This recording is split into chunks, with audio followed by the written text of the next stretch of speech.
स्वागत है आप सभी लोगों का। आइए आज अपने लोग विज्ञान का एक छोटा सा पॉइंट देखें कि ये रासायनिक अभिक्रिया क्या होती है और रासायनिक समीकरण क्या होता है। तो पहले अपने लोग देख लें कि रासायनिक अभिक्रिया क्या होती है। रासायनिक अभिक्रिया, देखिए ये जो रासायनिक अभिक्रिया है अपने लोगों ने इसके पहले पढ़ा कि अपने लोगों के आसपास दो प्रकार के परिवर्तन होते हैं, भौतिक परिवर्तन, रासायनिक परिवर्तन। वो परिवर्तन जिसमें किसी पदार्थ का रूप बदल जाए तो वो भौतिक परिवर्तन है, लेकिन अपने लोगों के आसपास ऐसे परिवर्तन जिसमें पदार्थ के अंदर की संरचना बदल जाए, उसका गुण बदल जाए, उसका स्वभाव बदल जाए, तो कौन सा परिवर्तन होगा? रासायनिक परिवर्तन होगा। भैया यही जो रासायनिक परिवर्तन होता है, मतलब किसी पदार्थ का गुण बदल जाए, धर्म बदल जाए, संरचना बदल जाए, उसका स्वभाव बदल जाए, उसकी अवस्था बदल जाए, तो हम कहेंगे कि रासायनिक अभिक्रिया हो गई। क्योंकि कोई भी पदार्थ अपने लोगों की कायनात में, यूनिवर्स में, ब्रह्मांड में जितने भी पदार्थ हैं ये छोटे छोटे परमाणुओं से मिलकर के बने हैं। ये अपने लोगों ने पिछली कक्षाओं में पढ़ा है। छोटे छोटे परमाणुओं से मिलकर के अणु बनता है, अणु से फिर पदार्थ बनता है, बड़े बड़े पदार्थ बनते हैं। तो ये जो छोटे छोटे परमाणु जिनसे मिलकर के ये पदार्थ बने हुए हैं, पूरा ब्रह्मांड बना हुआ है, यही जब छोटे छोटे परमाणु इधर उधर हो जाते हैं तो उसी को हम रासायनिक अभिक्रिया कहते हैं। अगर रासायनिक अभिक्रिया को परिभाषित करना हो तो हम क्या बोलेंगे कि रासायनिक अभिक्रिया वह अभिक्रिया है या रासायनिक अभिक्रिया वह परिवर्तन है जिसमें एक या एक से अधिक पदार्थों के परमाणु, ध्यान से सुनेंगे, रासायनिक अभिक्रिया वह अभिक्रिया है जिसमें एक या एक से अधिक पदार्थों के परमाणु पुनर्व्यवस्थित होकर, पुनर्व्यवस्थित, रीअरेंजमेंट, फिर से अरेंज करें अपने को, पुनर्व्यवस्थित होकर के एक या एक से अधिक पदार्थों का निर्माण करते हैं, रासायनिक अभिक्रिया कहलाती है। रासायनिक अभिक्रिया क्या है? रासायनिक अभिक्रिया में जब एक या एक से अधिक पदार्थों के परमाणु पुनर्व्यवस्थित होकर एक या एक से अधिक नए पदार्थ बनाती है तो फिर यह अभिक्रिया रासायनिक अभिक्रिया कहलाती है। ऐसे समझे आप कि जैसे देखें ए बी, ये कोई पदार्थ है, ए बी कोई पदार्थ है और इसको मिल गया सी। अब ए बी को मिल गया सी, ए और बी की तगड़ी दोस्ती है तभी ये मिले हैं। एक परमाणु दूसरे परमाणु से क्यों मिलते हैं? क्योंकि ये प्रकृति की रचना ऐसी है कि जैसे हम लोगों को एक दूसरे से जरूरत पड़ा करती है तभी तो दोस्ती होती है। अगर एक आदमी को दूसरे आदमी से जरूरत ना पड़े तो कौन किससे फ्रेंडशिप करेगा, कौन किससे दोस्ती करेगा? जैसे अपने लोगों को एक दूसरे से दोस्ती करनी पड़ती है, एक दूसरे की आवश्यकता को पूरी करने के लिए, किसी चीज की हमारे पास कमी होती है, दूसरे के पास वो चीज होती है तो हम उससे मांगते हैं, उससे लेते हैं, दोस्ती हो जाती है। ठीक उसी प्रकार से, क्योंकि हम लोग भी तो परमाणुओं के बने हुए हैं, तो जो परमाणुओं की प्रवृत्ति है वही हमारी प्रवृत्ति है। तो ये जो पदार्थ होते हैं ये परमाणुओं से बने हैं। और परमाणु एक दूसरे से क्यों मिलते हैं? क्योंकि किसी परमाणु के पास इलेक्ट्रॉन कम होता है और किसी परमाणु के पास इलेक्ट्रॉन ज्यादा होता है। जिसके पास ज्यादा होता है वो कम वाले को देता है, जिसके पास कम होता है वो ज्यादा वाले से लेता है, दोस्ती पक्की हो जाती है। अब देखें जैसे ए और बी, ये कोई पदार्थ है, इनमें इसलिए दोस्ती हो गई है क्योंकि हो सकता है ए ने बी को इलेक्ट्रॉन दिया हो या बी ने ए को इलेक्ट्रॉन दिया हो, इनमें दोस्ती हो गई। अब इनको ए बी आराम से थे, लेकिन अचानक इनको सी नाम का कोई तत्व मिल गया। अब जब सी नाम का इनको तत्व मिल गया तो ये बी कहेगा, ये ए कहेगा बी से कि भैया आप हटिए, हम आपको हटाएंगे और सी को अब लाएंगे। जैसे अपने लोगों की जिंदगी में होता है कि दो लोगों की दोस्ती चलती रहती है, लेकिन अचानक कोई तीसरा बीच में आ जाता है। तीसरा कब आ जाता है? जब अगले को यह पता चलता है कि इससे ज्यादा फायदेमंद मेरे लिए ये है, तो उसको निकाल करके किनारे करेगा दूध के मक्खी की तरह और दूसरे को ला करके अपने बगल बैठाएगा। जैसे आप बाइक से जा रहे हो, अपने किसी दोस्त को बैठाए हुए जा रहे हो आप, बाइक पर और आप दोनों की दोस्ती है, लेकिन 2-4 किलोमीटर जाने के बाद आपको आपकी गर्लफ्रेंडिया दिखाई पड़ गई, तब आप क्या करोगे? फिर अपने दोस्त को कहोगे भैया तुम सवारी से चले आओ, हम इसको बैठा लें, उससे ज्यादा आपकी गर्ज है तो आप उसको बैठा लोगे। तो ठीक जैसे आपने अपने दोस्त को हटा करके गर्लफ्रेंडिया को अपनी बाइक पर बैठा लिया, वैसे ही ये जो पदार्थ होते हैं, इनको जब ज्यादा जरूरी अपने लिए पदार्थ कोई दूसरा तत्व मिल जाता है तो जो पहले से रहता है उसको निकाल बाहर फेंकते हैं, उसको बैठा लेते हैं अपने बगल। ध्यान दे, ए भी कोई पदार्थ है, इसको अचानक कोई सी मिल गया तो अब ए बी से कहेगा भैया यू गेट आउट, सी मेरे लिए ज्यादा इंपॉर्टेंट है। अब मान लीजिए सी गर्लफ्रेंडिया है और बी आपका दोस्त ही है, तो गर्लफ्रेंडिया ज्यादा इंपॉर्टेंट है, तो इसको आप बैठाओगे, इसको हटाओगे, तो क्या बन जाएगा? ए सी, अब बी की जगह पर आ गया सी और बी बेचारा हो गया बाहर। अब देखिए ये फिर से व्यवस्थित हुआ कि नहीं? पहले ए बी था लेकिन अब ए सी हो गया, फिर से व्यवस्थित हो गया, और बी अलग निकल करके व्यवस्थित हो गया। भैया इसी प्रक्रिया को हम बोलते हैं रासायनिक अभिक्रिया। एक या एक से अधिक पदार्थों के परमाणु पुनर्व्यवस्थित होकर फिर से एक या एक से अधिक नए पदार्थ बनाए तो ये रासायनिक अभिक्रिया कहलाएगी। अंदर में परिवर्तन हो गया, पहले ए बी था अब ए सी हो गया, परिवर्तन हो गया, तो ये क्या कहलाएगा? ये कहलाएगी रासायनिक अभिक्रिया, केमिकल रिएक्शंस। इतनी बात आप समझ गए? एक और उदाहरण देखें आप। देखिए जैसे मान लीजिए Zn है, Zn मतलब जिंक, और इसको मिल गया H2SO4। अब ये सल्फ्यूरिक एसिड है H2SO4, Zn दोनों मिले, ये H और S और वो ये पहले से मिले हुए थे, ये H2SO4 बनाए हुए थे, लेकिन ये Z नाम का जब इनको मिल गया दोस्त, अब मान लीजिए कि SO4 से SO4 का ये Zn जो है मान लीजिए जिगरी दोस्त है। अब जैसे H2SO4 की मुलाकात Zn से होगी, ये SO4 कहेगा, ये Zn कहेगा या SO4 कहेगा कि हे भैया H2 आप होइए बाहर, हम इनके ज्यादा तगड़े दोस्त हैं, हम इनके फ्रेंड ज्यादा जिगरी फ्रेंड हैं, इसलिए आप प्लीज हट जाइए। तो क्या होगा? तो Zn H2 को निकालेगा और खुद बनाएगा ZnSO4 और प्लस H2।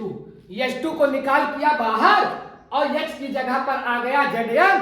अब बताइए फिर से व्यवस्थित हुआ कि नहीं हुआ?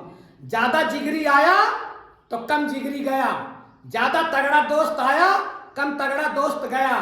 तो यही अभिक्रिया कहलाती है रासायनिक अभिक्रिया। अदल बदल हो जाए, गुण बदल गया, H2SO4 था ZnSO4 बन गया।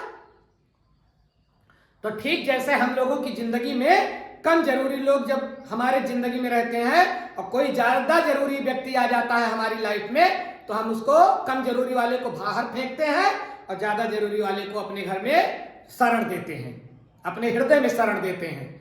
बस यही है रासायनिक अभिक्रिया।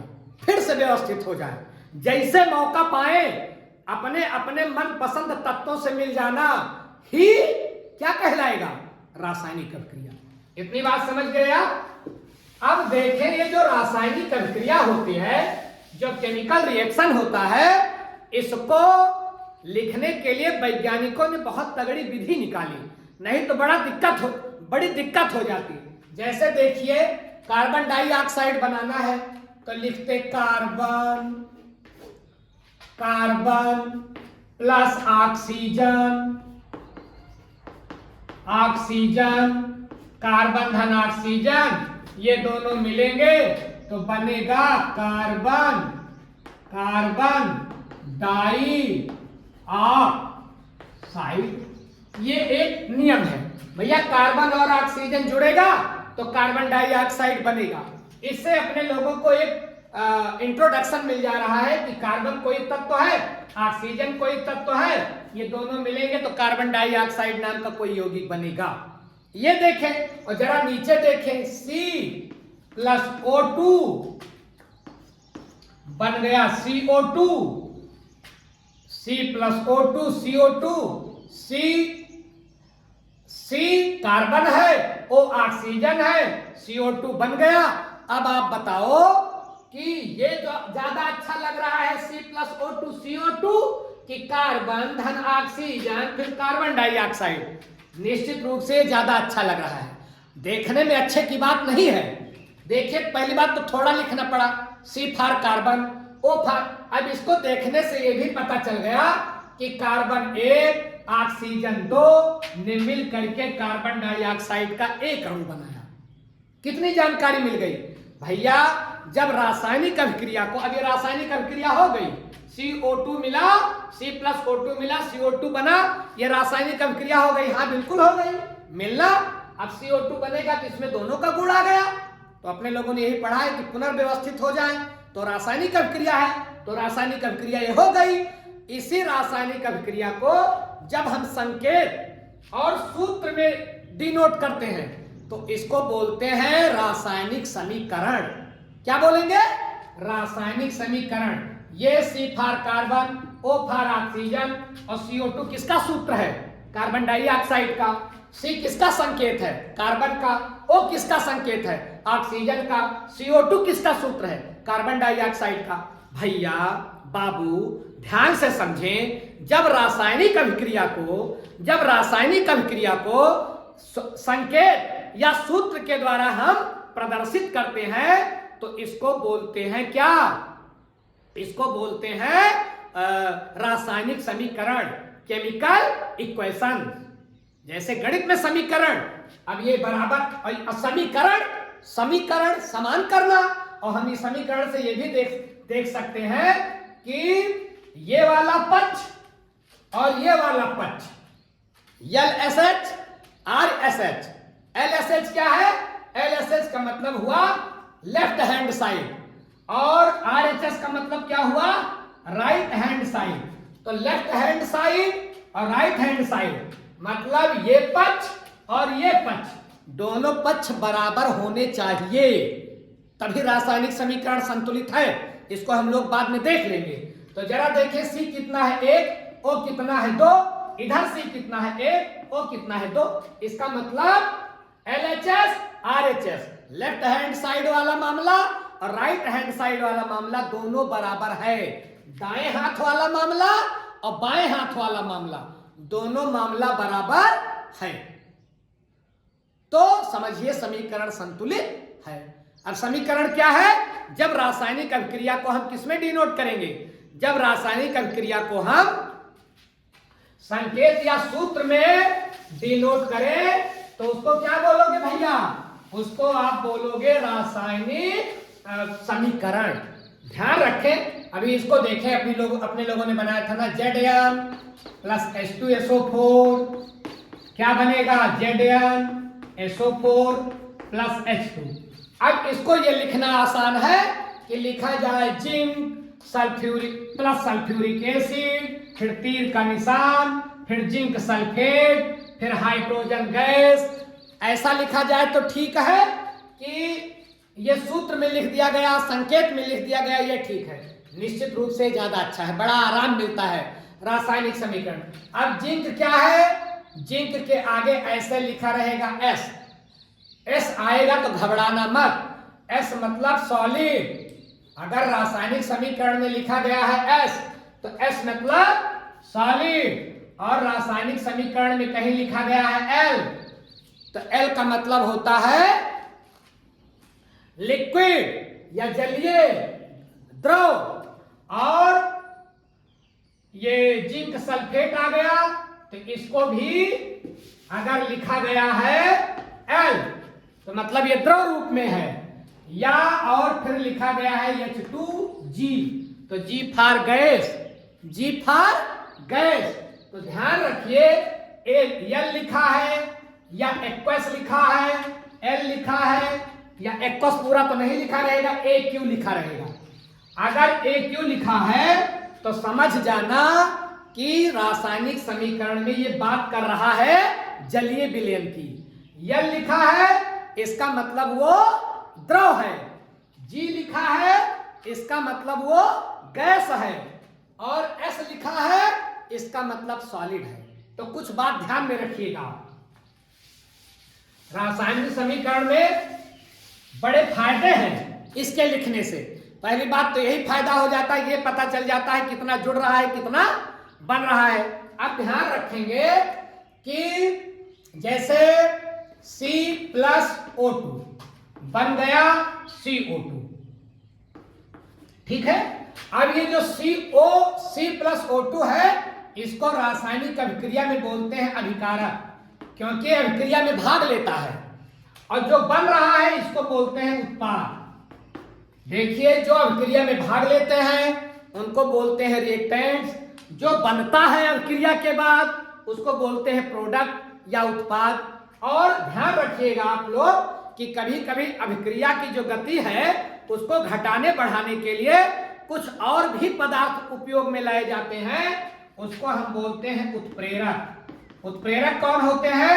उत्प्रेरक वो होते हैं कि जैसे गांव में दो लोगों का झगड़ा हो रहा है तो तीसरा पहुंच करके झगड़े को और बढ़ा दे। झगड़ा कहीं होता रहता है, अगर तीसरा जाकर पकड़ लेता है तो और जोर तमतियाता है झगड़ा करने वाला, नहीं मार डालेंगे मार डालेंगे। तो जो पकड़ रहा है ना, न पकड़ा तो चाहिए झगड़ा को शांत हो जाए, और पहुंच के कह दिया भैया शांत रहा, और तमतिया एक शब्द उड़ा थे। तो ये जाए तीसरका जो कहा था ना कि भैया शांत रहा, झगड़ा करे जो रोका था, तो बहरस तो रोका लेकिन अंदर से चाहत कि और हो जाए। तो ऐसे पदार्थ जो अभिक्रिया की गति को तेज कर दे या धीमा कर दे उनको बोलते हैं उत्प्रेरक, कैटालिस्ट। अभिक्रिया की गति को बढ़ा देने वाले, घटा देने वाले क्या कहलाएंगे? कैटालिस्ट। अभिक्रिया में जो भाग लेते हैं अभिकारक, अभिक्रिया में जो बनते हैं उत्पाद। इतनी बात समझ गए? किसी भी रासायनिक समीकरण के दो हिस्से होते हैं, अभिकारक जो अभिक्रिया में भाग लेते हैं रिएक्टेंट, और जो बनेगा प्रोडक्ट उत्पाद। और जो अभिक्रिया की गति को बढ़ाएगा घटाएगा उसको बोलेंगे उत्प्रेरक या कैटालिस्ट। एक बात और थोड़ा सा ध्यान रख लें कि रासायनिक समीकरण में कुछ संकेत होते हैं। जैसे देखें, ये तीर का निशान, तीर का निशान क्या बताता है कि इधर से इधर अभिक्रिया हो रही है। अगर तीर का निशान यूं है तो, और अगर तीर का निशान यूं है, यूं देखें दोनों ओर, तो यह बताता है कि अभिक्रिया दोनों ओर हो रही है। अगर तीर का निशान है एक, तो अभिक्रिया एक तरफ हो रही है, एक तरफ रिएक्टेंट्स है, एक तरफ प्रोडक्ट है। और अगर ऐसा तीर का निशान आ गया तो समझिएगा कि अभिक्रिया रिवर्सिबल है, उत्क्रमणीय अभिक्रिया हो रही है। ये अनुत्क्रमणीय है, ये अनुत्क्रमणीय है, ये उत्क्रमणीय है, ये उत्क्रमणीय दोनों ओर हो रही है। और अगर रासायनिक समीकरण में कहीं आपको ये निशान दिखाई पड़ गया त्रिभुज वाला, तो केमिस्ट्री में त्रिभुज का कोई मतलब नहीं है, गणित का मामला है। लेकिन अगर केमिस्ट्री में त्रिभुज मिल जाए तो घबराना नहीं, इसका मतलब ये गर्म करने का निशान है, मतलब गर्म किया जा रहा है। और अगर किसी रिएक्टेंट्स या प्रोडक्ट के बाद यस लिखा है तो समझ लीजिएगा कि ये सॉलिड है, ठोस। अगर किसी रिएक्टेंट्स या प्रोडक्ट के पास एल लिखा है तो समझ लीजिएगा ये द्रव है। अगर किसी रिएक्टेंट्स या प्रोडक्ट पर लिखा है जी, तो G for gas, L for liquid, तो इसका मतलब रिएक्टेंट्स या प्रोडक्ट क्या है? गैस है। ये अगर निशान आपको मिल गए तो समझ जाइएगा कि ये इसी को डिनोट कर रहे हैं। S for solid, L for liquid, G for gas, ठोस है, द्रव है, गैस है। अगर ऐसा कहीं मिल गया तो तीर का निशान दोनों ओर अभिक्रिया हो रही है, एक और जा रहा है, एक और अभिक्रिया हो रही है। और ध्यान रखें, अगर कहीं रासायनिक समीकरण में लिखा मिल गया एक्वस, AQ, तो समझ लीजिएगा ये जलीय विलयन की ओर इशारा कर रहा है। किधर इशारा कर रहा है? जलीय विलयन की ओर। और अगर कहीं रासायनिक समीकरण में आपको तीर का निशान ऊपर की ओर मिल गया, घबराना नहीं, ऊपर की ओर मिल गया मतलब ऊपर जा रहा है कोई चीज, मतलब बनने वाला प्रोडक्ट गैस बन करके ऊपर को चला जा रहा है। और अगर रासायनिक समीकरण में आपको नीचे की ओर तीर का निशान मिल गया तब भी नहीं घबराना है, इसका मतलब जो प्रोडक्ट बन रहा है वो अवक्षेप है, नीचे बैठ जा रहा है। अवक्षेप मतलब नीचे बैठ जाना। अगर नीचे तीर का निशान है इसका मतलब अवक्षेप के रूप में नीचे बैठ जा रहा है, ऊपर का तीर का निशान है, इसका मतलब गैस के रूप में बाहर निकल जा रहा है। एक्वा लिखा है, AQ लिखा है, तो इसका मतलब क्या हुआ? इसका मतलब हुआ कि जो प्रोडक्ट है या जो रिएक्टेंट्स है वो कैसा विलेन है? जलीय विलेन है। एक्वा से बना है एक्वस।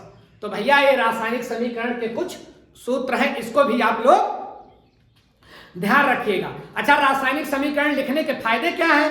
मैंने आपको बताया ना, पहली बात तो लिखना बड़ा आसान है, कम समय लगेगा, कम स्याही लगेगी, कम कॉपी लगेगी, एक फायदा।